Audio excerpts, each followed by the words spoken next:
this video guys, mag-adobo tayo ng kangkong. So as of now, isa na tayo ng bawang. Ayan, bawang guys, ang bango na. Sunod ang sibuyas.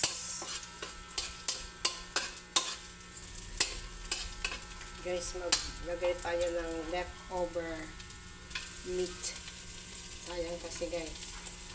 Lagyan natin ng baboy. Guys. Na rin natin itong bell pepper guys. Bell pepper.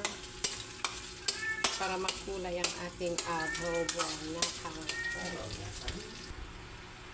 Ayan guys. Ilagay ko na rin yung kangkong. Haluin.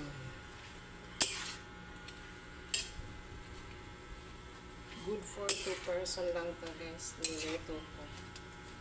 Kunti lang. Lagyan na natin ng pampalasa guys. Paminta. Paminta na pino. Tapos toyo. Dato puti. Baka naman. Yan na guys. Luto na. Ito na guys, ang ating adobo na kangkong. Ready to eat!